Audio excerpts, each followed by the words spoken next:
Hey, this is Joe the Runner with JoeRandini.com. Just doing another video log. So today I want to try something new. I reached out to a lot of my followers and basically gave people the opportunity to ask a bunch of questions online. And I told them if there was a good enough response that we'd go ahead and kind of do like an Ask the Joe the Runner segment. And I opened it up for just about anything. So I did get probably, I don't know, 6 or 7 different questions. Most of them are regarding running. So we're going to go through those and I'll try to give you the best answers that I can for that. And then if you have any other questions, once you kind of see this, or follow-up questions, you can leave a comment below on this YouTube channel. You can hit me up with an email if you go to the blog, joerandini.com. You can get me via email there, or you can leave a comment on the post itself there as well. So lots of ways to get in touch with me. And if there's more questions, what we might do, instead of just leaving answers in the comments, maybe we'll do a second, Ask Joe the Runner kind of a video log. So I think this is a good way to kind of just, get questions out there and exchange information with people and try to help give them some answers. So other than that, let's kind of dive right into it. So the first question that I got was non-official question: where's your 100-miler? So just before we get into other stuff, let me kind of touch upon that. So the goal for 2018, the big goal for me, is going to be a 100-mile race. Right now I'm focusing on something called a Devil Dog Ultras that are in Northern Virginia. So my whole year, what I'll start doing probably after the holidays, is building a race schedule and a training routine that would slowly progress me toward that race in December of 2018, and it'll be a 100-mile attempt. So obviously, if you're following me, I'll be talking about it here on the YouTube channel, on the blog. I'll have my training up on Strava. I'll have my training, most of it up on Instagram. So lots of ways for you to kind of follow along. But that's my target, is December 2018, the Devil Dogs Ultras in Northern Virginia. So jumping into the next question, official question. So how to whole body friendly train as we age, and as some of us have conditions that sometimes put us off the road or out of the gym briefly. So lupus for me. And as we have lots of responsibilities that are equally as important as training, things like raising my 2 kids solo, some businesses that I own and staff to support. How do we manage the stress physically and mentally of training? Running is healing for me. It's helped me strengthen me against the damage that lupus and arthritis can cause. It also gives me mental wellness. I feel more confident and centered when I'm running and in between. I love racing. It gives me something to look and train forward to. It measures me against myself. I get discouraged by the interruption of lupus flares and how open-ended they can be, but they will continue maybe forever. Want to be able to return to training mindful of all these factors and meet personal training goals. So there's the question. And then this follower kind of says, aiming for a 100-mile grindstone in Swoop, Virginia in a few years.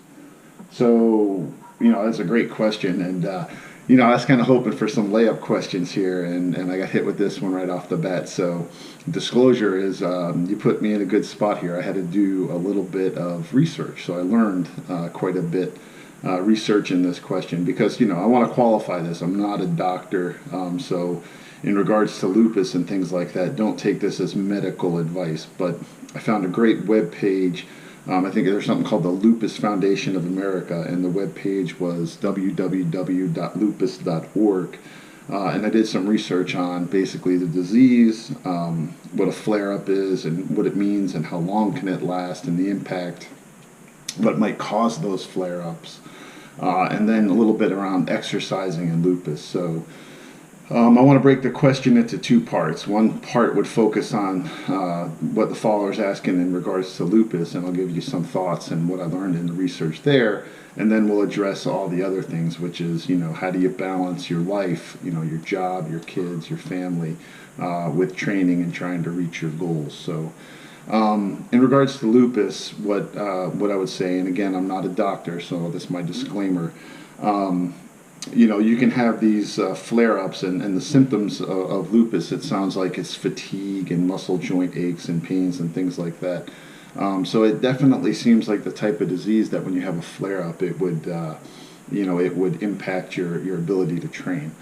So I looked at two things, and the first one of which is, I would assume if there's things you can do to avoid the flare-ups, that would be the best type of solution. If you can minimize the flare-ups and the severity of the flare-ups, it'll minimize the negative impact on your training. So with that being said, a couple of things that they said kind of contribute to the flare-ups with lupus is, one is the sun, so ultraviolet exposure. So, exposure to the sun could potentially cause a flare-up, which as a runner, that's obviously a problem, right?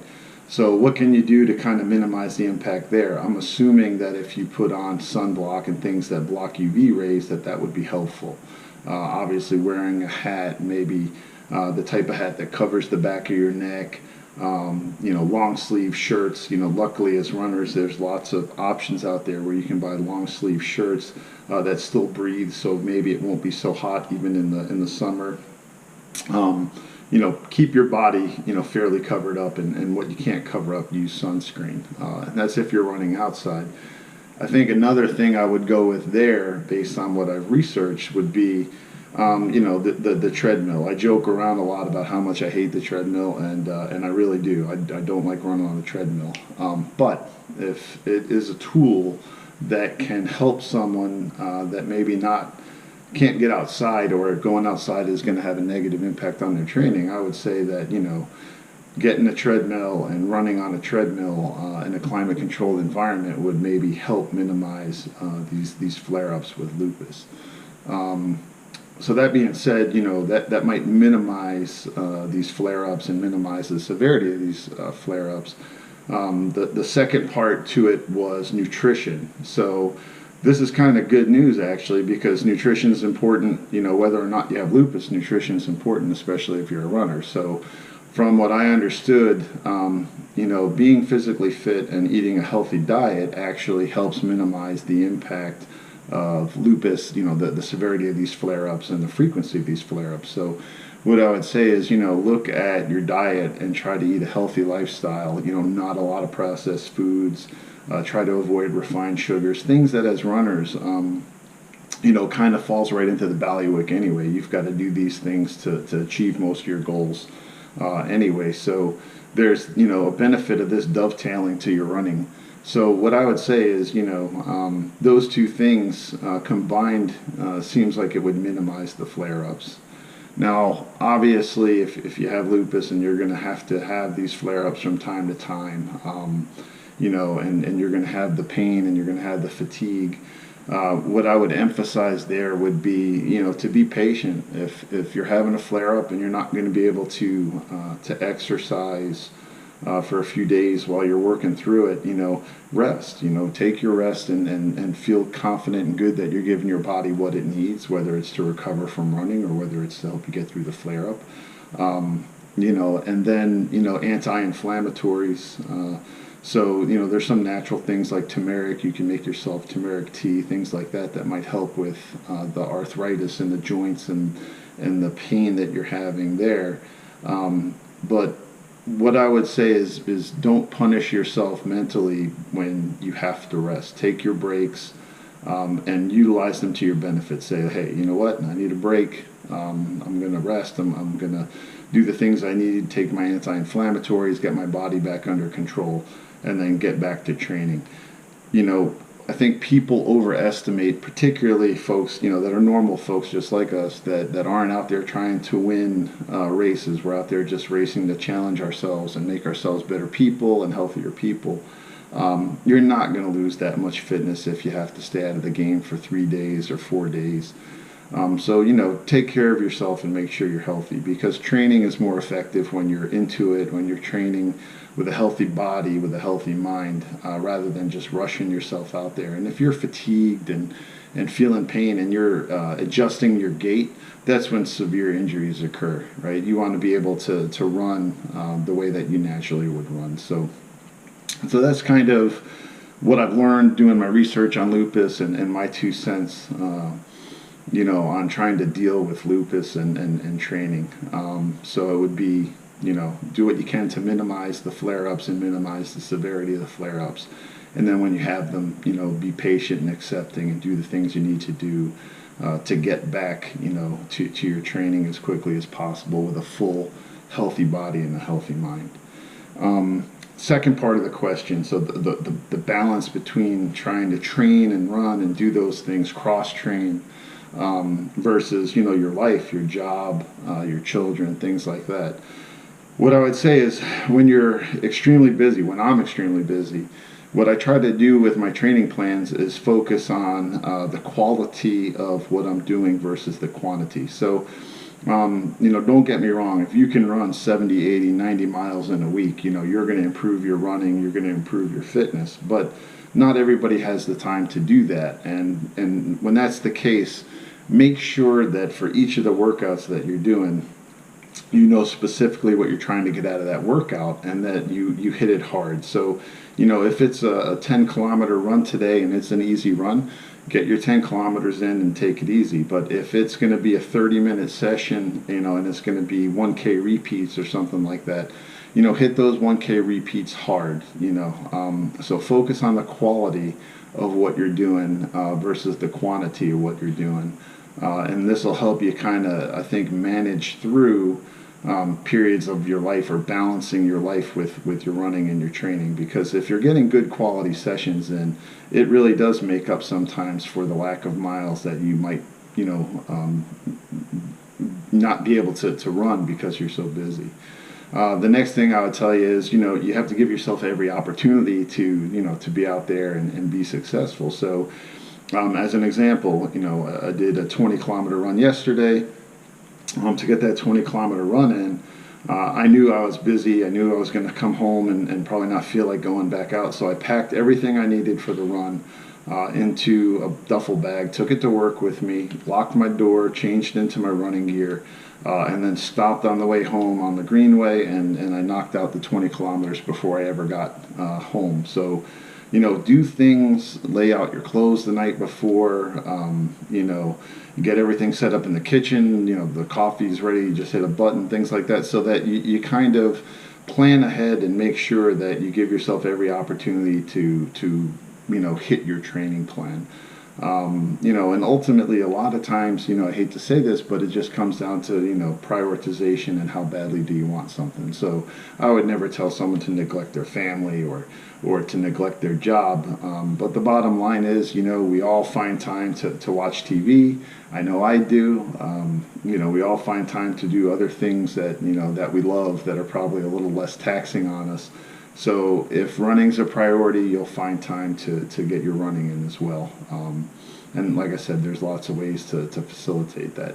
A lot of the things we're talking about now, if you go to the blog and you kind of go through all the different posts from this past year, I talk about commuting, run commuting, things like that, that are kind of like hacks. I call them life run balance hacks. But as an example, I would run to my kids' soccer game, watch my kids' soccer game, and then drive home with my wife after the soccer game. So it was another way to get a quick 6 kilometers or 7 kilometers in, and still be, part of a family activity. So there's my answer to the first question.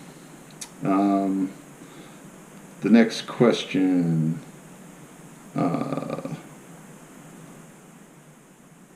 You have said it before that one of the reasons the sport's great is you can do it anywhere and it requires little equipment or gear. First question is lacing of shoes. I know our feet swell, so I buy a bigger size, and I can't seem to get the lacing right on my right foot. When I first put on my shoe, I think it's a little loose around my ankle, and then I use the 7th hole technique before I actually run.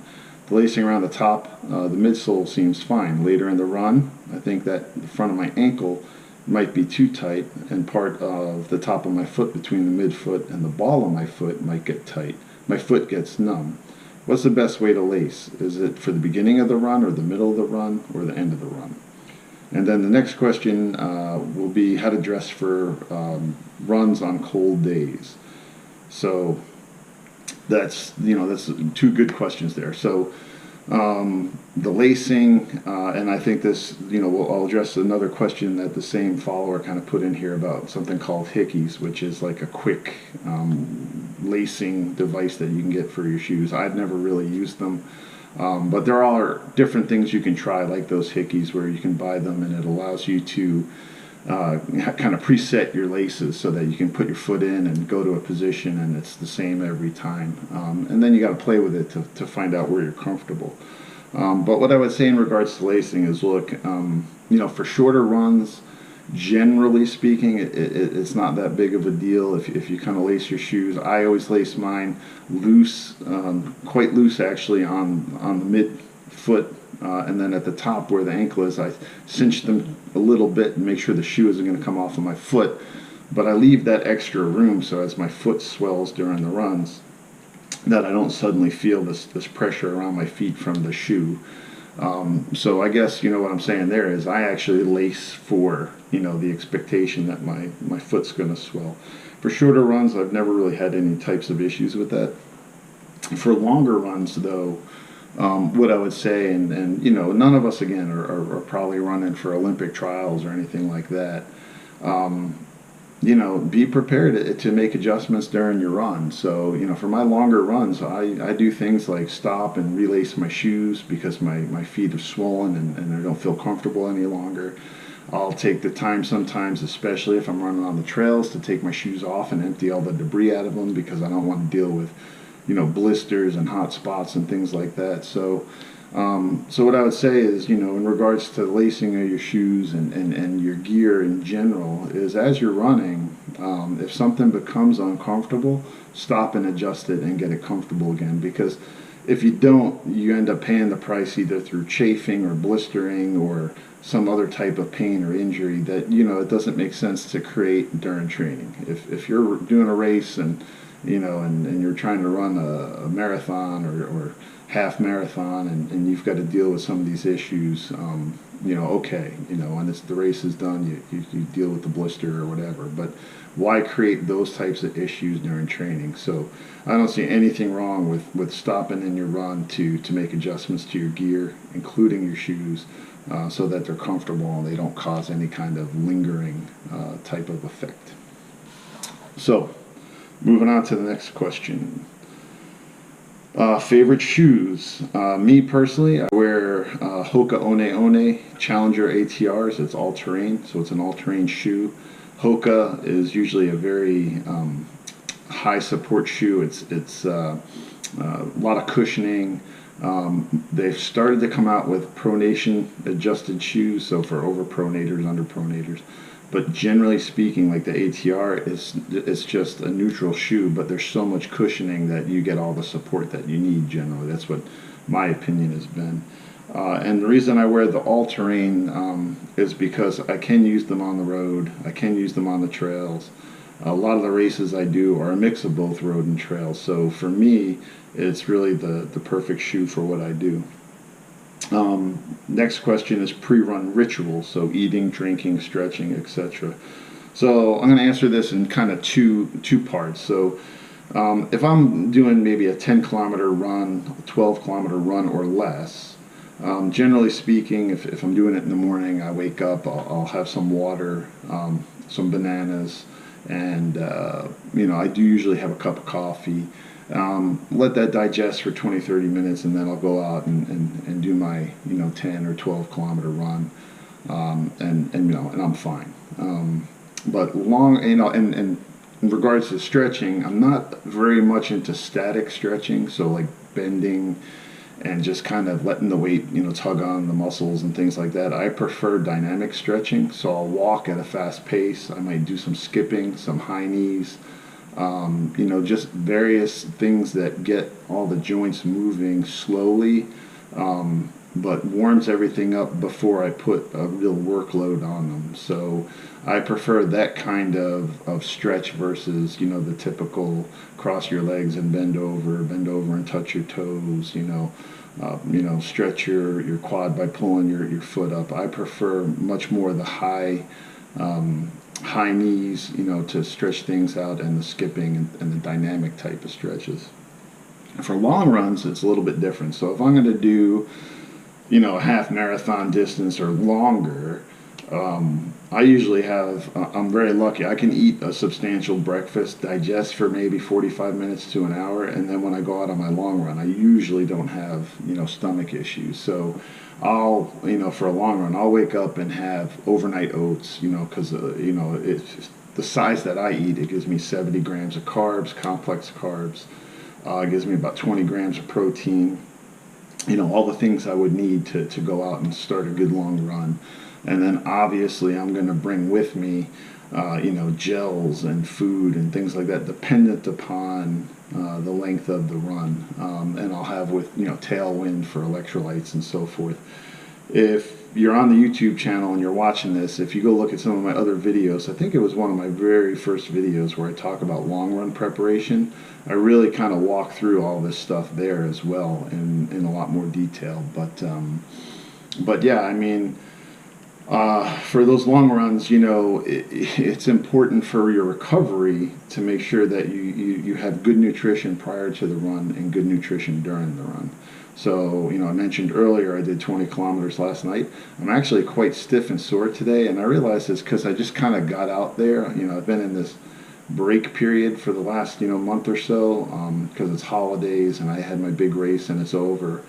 And I didn't really think through last night when I went to do my run, like, hey, I probably should have some stuff with me. And all I had was a bottle of Tailwind. I went out and did, it's 12.5 miles or so. And today I'm pretty stiff and pretty sore. And normally I wouldn't be this stiff and sore. And what I'm thinking is my nutrition is playing a part in that. I haven't had the cleanest nutrition, didn't have good nutrition during the run.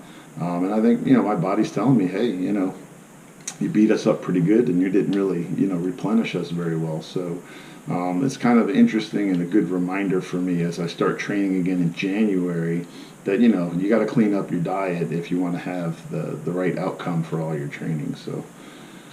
So that is that question. The next one is, did you start out as a runner or did you have to work up to it, and about how long does that take transitioning from walking to running? Another great question. So the answer is no. I definitely did not start out as a runner. About 3.5 years ago, I was actually 330 pounds. So right now I'm 200 pounds or so. When I'm in racing type condition like I was a few weeks ago, I'm probably closer to 190.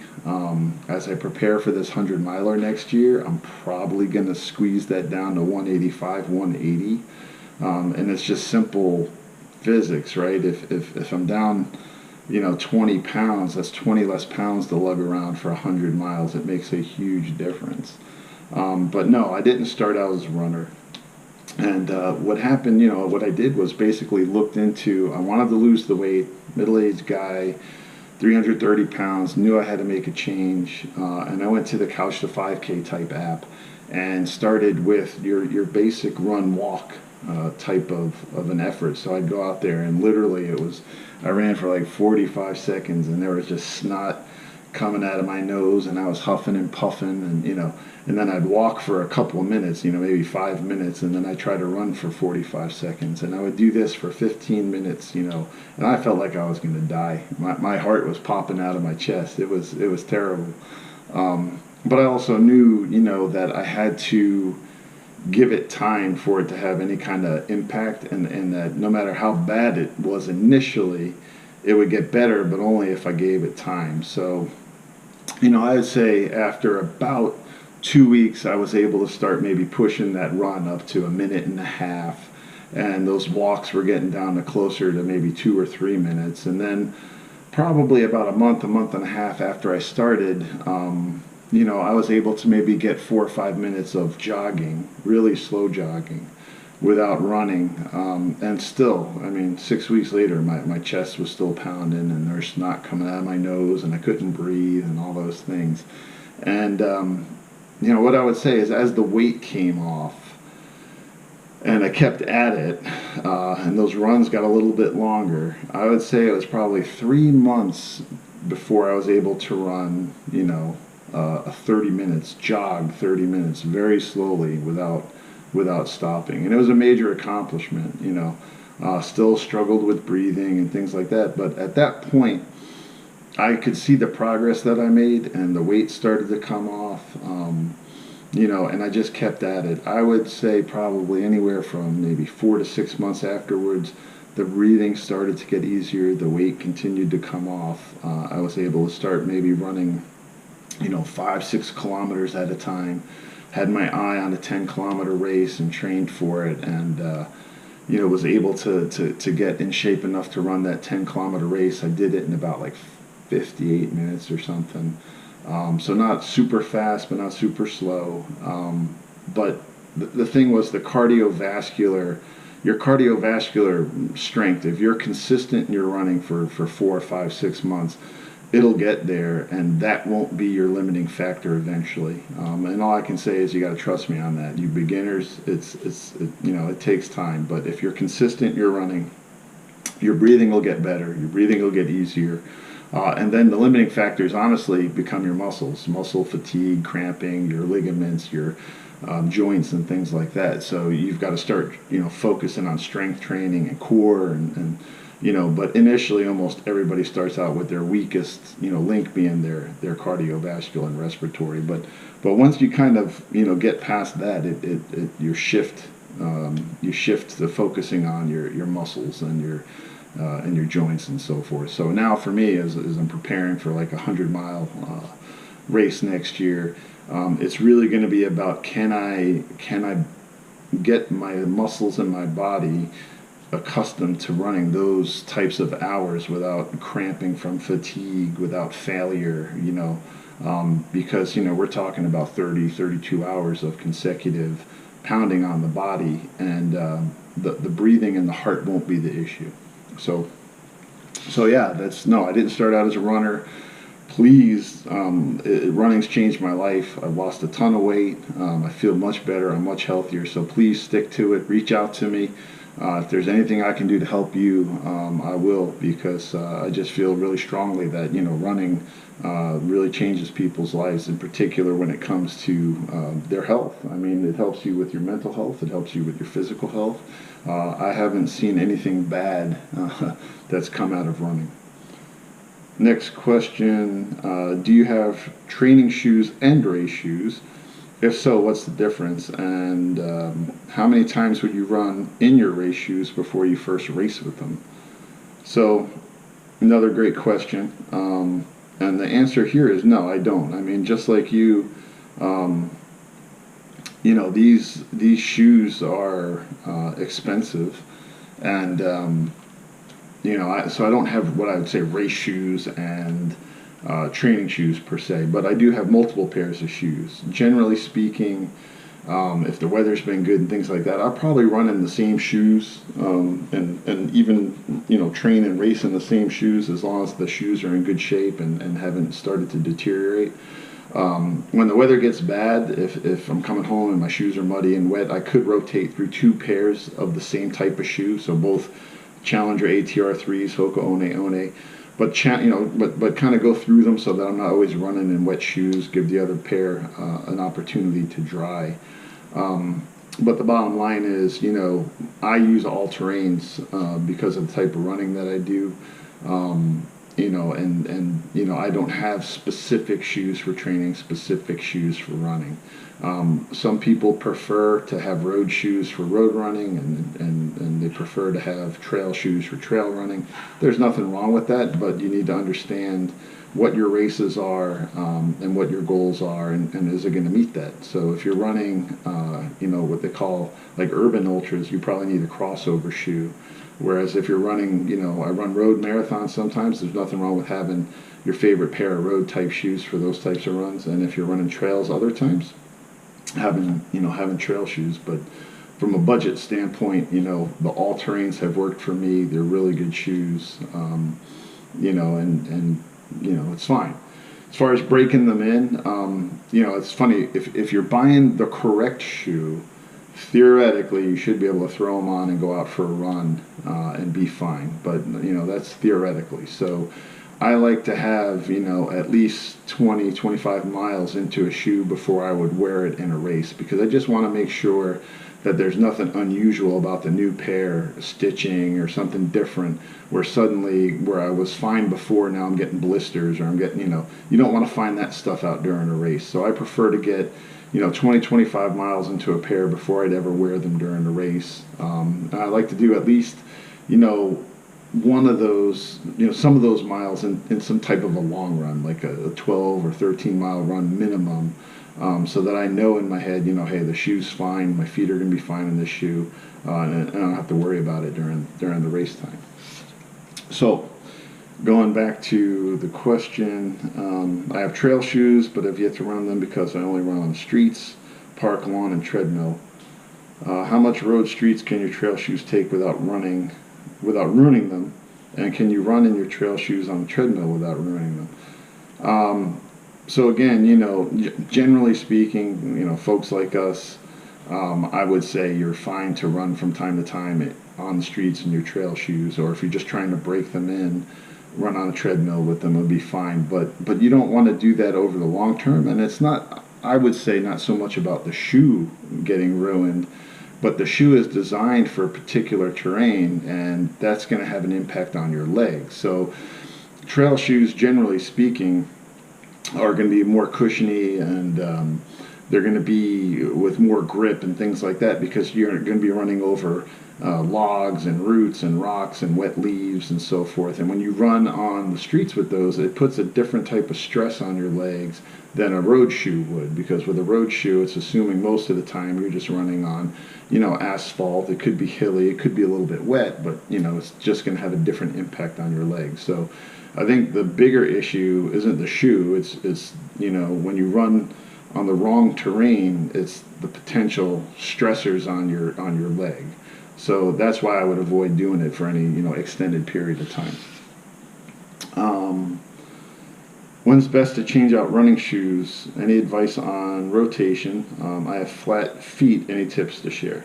So again, shoes cost a lot of money, right? So a pair of my shoes are $120, $125. You hear a lot that 300 to 500 mile range is where you should change your shoe. So what I do is I actually on Strava set my shoe up for about 400 miles. So at about 400 miles, I start getting notified that my shoes are at 400 miles. Obviously, if I'm having, shin splints or foot problems or leg issues prior to that 400 miles, I'll take a good look at my shoe and try to make sure that it's not deteriorated because it's taken excessive abuse out there. Maybe it's been extra rainy for a while and it's fallen apart, or the cushioning is getting beat up. But generally speaking, around that 400 mile mark, I get notified, and what I use that for is to inspect the shoe. If I'm still comfortable in the shoe at 400 miles and my legs are still comfortable when I'm running in them, I'll try to squeeze some more time out. I'll order the next pair, so that they're there, and if suddenly I decide I need to switch, I have them. But, I'll squeeze out another 50 miles, another 60 miles, as long as my legs feel good after each run. So again, I think this is very specific to each individual. Some people swear by, I need to change them every 300 miles. Other people run past 500 miles in their shoes and they're fine. For me, that's kind of the process I follow. 400 miles, I inspect and I start to pay attention, and when I start feeling like it's deteriorated or my legs are feeling tired or sore after runs, I'll switch to the new pair. As far as flat feet go, shoes, what I always tell people is go to a good running store and get fitted for the proper shoe. So whether you pronate or not, etc., etc., that gets you in the right shoe. Now, in regards to flat feet and things like that, it's really going to be, you're going to have to experiment. So there's what they call zero drop shoes, which are shoes that the heel and the toe are literally flat to each other. And then they have from there, shoes that have a certain grade or centimeters of drop, which means they're lifting your heel above your toes. And what I would basically tell you is, take note of the drop of your particular shoes, and when you find a shoe that you're comfortable with, with your feet, whether it's flat feet or any other type of feet, then that's what you want to do. You want to say, okay, this is the a shoe with X amount of drop, Yeah, I'm an overpronator, so I've got the right shoe, I've got the right drop, and I've been comfortable. And then just make sure that you're buying that shoe repeatedly. And you know, if you're like me, once I find something that I like, I won't usually change it until the shoe manufacturer changes it. So as long as like Challengers keep coming out and you know, they're comfortable on my feet, I'm just going to be wearing Challengers forever. But if Hoka one day decided they were going to really change the Challenger, or they were going to eliminate the Challenger, then I'd finally probably go and try to experiment with some other shoes. But once I find something I like on my feet, I'm done and I just stick with it. So that's my suggestion on shoes. So this next comment or question was, one of the things that I had up in the post was, you know, a 100,000 step day that I did. It was like 58 miles or something. And the guy writes, when I see numbers like that, I have my doubts. I'm not a hater. It's hard to do, but when I see the picture of the guy doing it, me, I'm hoping he means, I think that he can do it. Great job. So this guy's basically saying, you know, I have my doubts when I see those numbers, but when I see your picture, and you know, I know that you really did it. What I would say to anybody around this 100,000, you know, step thing, especially people on Fitbit, 100,000 steps. If you're doing accurate strides and steps, and I know some people have shorter strides, some people have longer strides, you're not going to average 100,000 steps a day. So as an example, that particular day, I started out with a half marathon run, and then I went out and did some running and walking. And over the course of 15 hours of all I did was eat and run and walk, I was able to accumulate the 100,000 steps, and it was about 58 miles of travel. You know, that was 100% of my time and energy devoted and focused to hitting this goal. So if someone says, you know, hey, I'm averaging 100,000 steps a day, or you see, you know, 700,000 steps in the last 7 days, that's, you know, 99.9% sure not legitimate. Ultra runners, people who train for ultra marathons like myself, you know, I don't even average 30,000 steps a day, and that's when I'm running 65, 70 miles, you know, a week. So what I tell people is, look, you know, it's not about trying to call out other people or create any kind of chaos or anything on, you know, the Fitbit community. But the danger is this: when people see those numbers and they think that's what they have to do to be healthy, it's actually unhealthy, and they're comparing themselves to a standard that's not sustainable, and they're going to get hurt, or they're going to quit trying to be healthy because, you know, who can do that anyway? So what I tell people is, look, you know, here's the facts. If you go on my blog and you click, you know, so you go to joerandini.com and you click on the 100,000 Step Project, I've documented the entire day in a series of posts. And the bottom line is, I want people to have accurate information. You know, a normal person with a day job that's running 3 or 4 miles a day, if you're averaging 12, 14,000 steps a day, you're probably doing better than the average American, and you're probably getting plenty of exercise. Myself, when I'm in my heavy training, I might average 25,000 steps a day. You know, might. When I'm in a break period like I am right now, I'm probably averaging 15 or 16,000 steps a day, and that's with running 25, 30 miles. So I think a lot of the steps that you see people get, giving people the benefit of the doubt, they're probably spinners or bicycle riders, and they put this thing on their foot. There's actually a device you can hook your Fitbit up to, and they spin. So someone can go and knock out, you know, 40,000 steps in 3 hours, you know, or 2 hours, because they've gone to a spinning class or they're riding their bike. So what I would say is, look, if you're a runner and you're using your Fitbit to track the steps that you're getting by walking or by running, you know, go read those posts and just know that, you know, it's not realistic to get even 30,000 steps a day average unless you have a lot of time on your hands and you're exercising a lot. If you're doing that, you can hit 30,000 steps.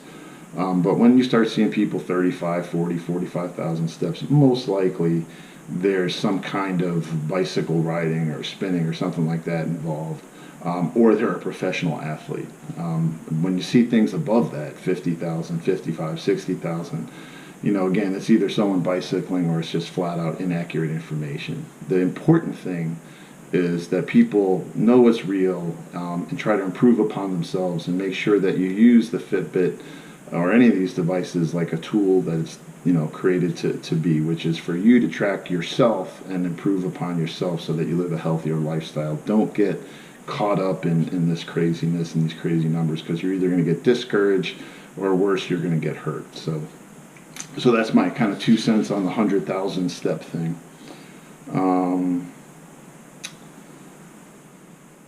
And I think we're getting down to our last questions. Random question for you, Joe. How low is your resting heart rate? All right, so my resting heart rate, and this is the last question, my resting heart rate, when I'm in my ultimate shape, I'm getting ready, so I just got ready for Triple Lakes. It was maybe a week before the 40-mile race.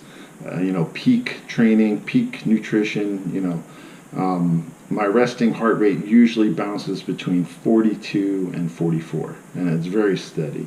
If I have a glass of beer, or if I don't get some sleep, or if I get sick, you can almost immediately see my resting heart rate, you know, elevate, and they usually go up, you know, 45 or 46, that kind of thing. After that race, like, you know, I've put up in my blog and things, you know, I'm on a break period. I still run 20, 25, you know, 30 miles in a week. I've done some races. I've got a race actually this weekend, which is a little 14-mile race in the trails, but I'm not going to run it hard, going out there just to have fun. It's going to be a beautiful run through the woods. I've been drinking some beers and relaxing, taking a mental break, you know, eating junk food. You know, Thanksgiving was here. I'm having ice cream and pie, and, you know, living kind of a normal life, because come January, got to get back to training, and all that stuff goes away again. Right now, while I'm doing all that stuff, my resting heart rate's bouncing between about 48 and 50. You know, if I get sick or drink a couple beers, whatever, it might pop up to 52 or 53. But that's where it is now when I'm on my break. And again, I'm still in pretty good shape. I've gained some weight probably over the last few weeks, not a lot, maybe 5 or 6 pounds. And I'm still in pretty good shape. I just went out and did 12.5 miles, you know, yesterday. But that's, you know, kind of where my resting heart rate is now. So peak form, 42 to 44. When I'm not eating a clean diet and kind of just getting some runs in and taking a break, I'm in that 48 to 50 range.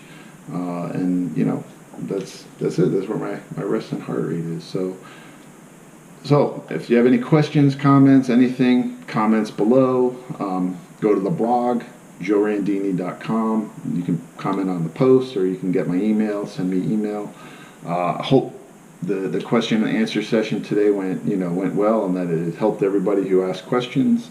And like I said, if we get more questions or different questions, and there's enough to kind of do a session like this again, we'll do another Ask Joe the Runner, and we'll put it up here on the YouTube channel. So that's it. Joe the Runner, joerandini.com, and let's have a great day.